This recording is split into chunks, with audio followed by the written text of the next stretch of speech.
Whatever you need, Rada, I'm here for you. Well, I'm in an awkward position. Claudia hit me up for dinner.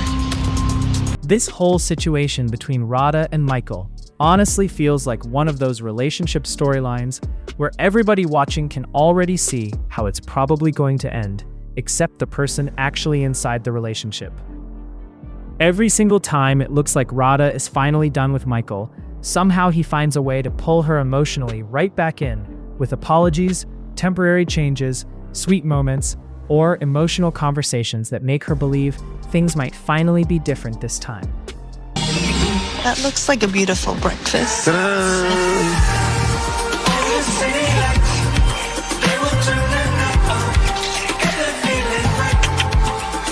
Stop being nosy, Mike.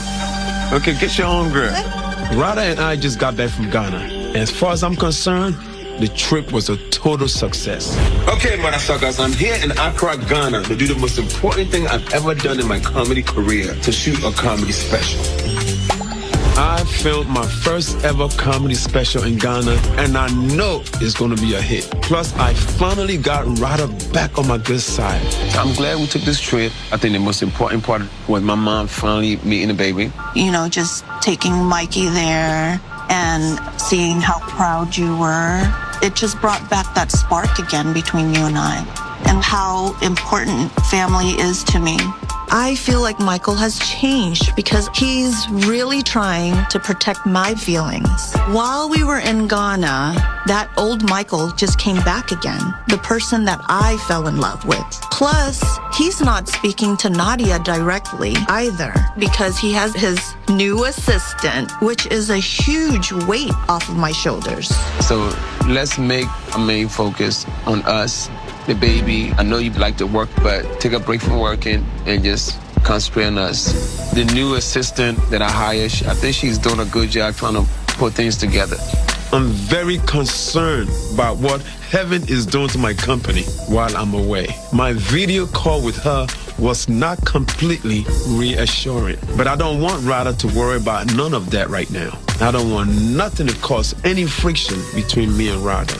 In Ghana, you know, here you are out here having a good time with me, and not once did you post me on your story or nothing, as if like, you know, you was there by yourself. Was there any reason why you didn't post me?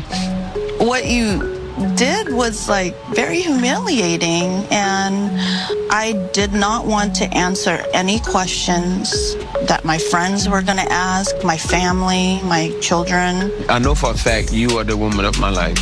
I'm willing to move past it, but you know, like I just need your support through it. I know there are days that I might be good and days I might not be. Whatever you need, Rada, I'm here for you. Well, I'm in an awkward position. Claudia hit me up for dinner.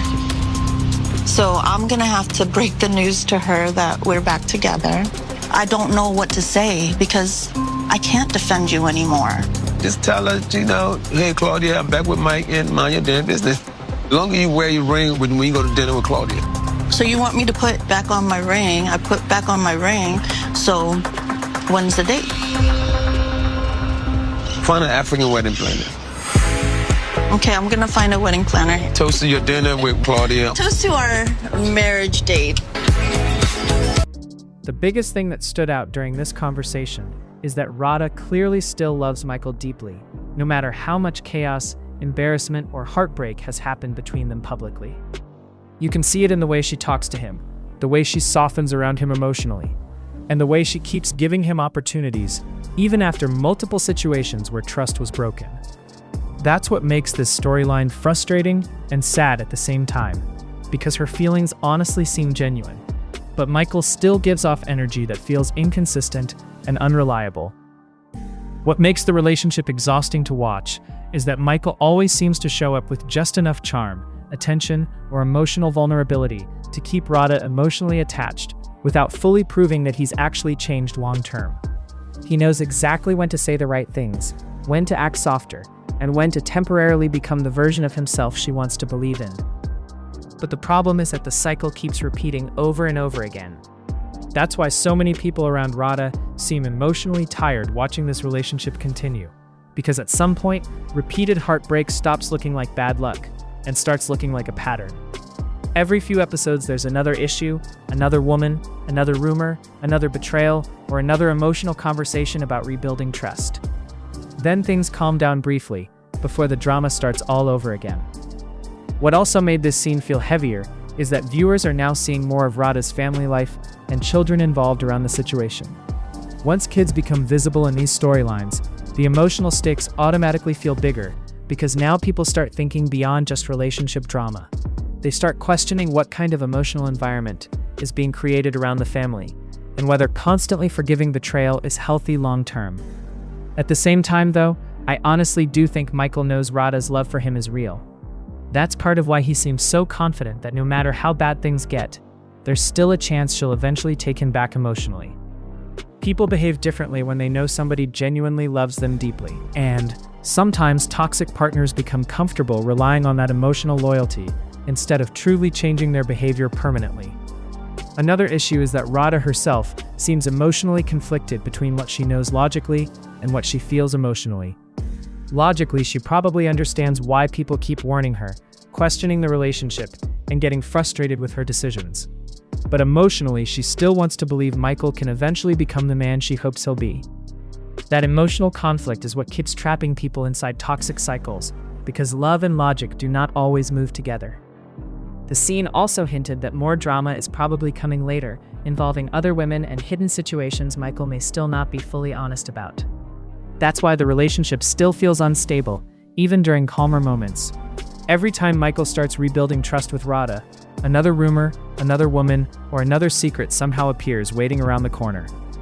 What's frustrating is that Rada honestly seems like somebody who wants peace, stability, and genuine love, but she keeps attaching herself emotionally to a relationship filled with constant emotional confusion.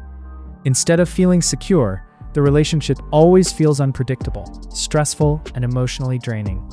That's why even when they have sweet moments together, there's still tension sitting underneath the surface, because trust has already been broken too many times. Another thing making the situation worse is that Michael does not really come across like somebody fully facing consequences emotionally.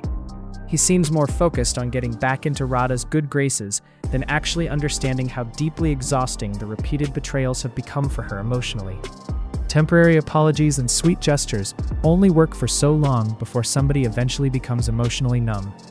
This whole storyline honestly feels less like a healthy relationship rebuilding itself, and more like two people stuck inside an emotional cycle they do not fully know how to escape. Rada keeps hoping for permanent change, while Michael keeps showing temporary improvement just long enough to keep the relationship alive.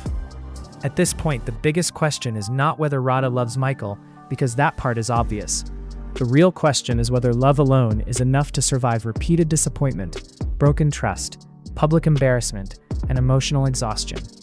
And judging by how unstable things still feel between them, it honestly seems like this relationship drama is far from over on Love and Hip Hop Miami.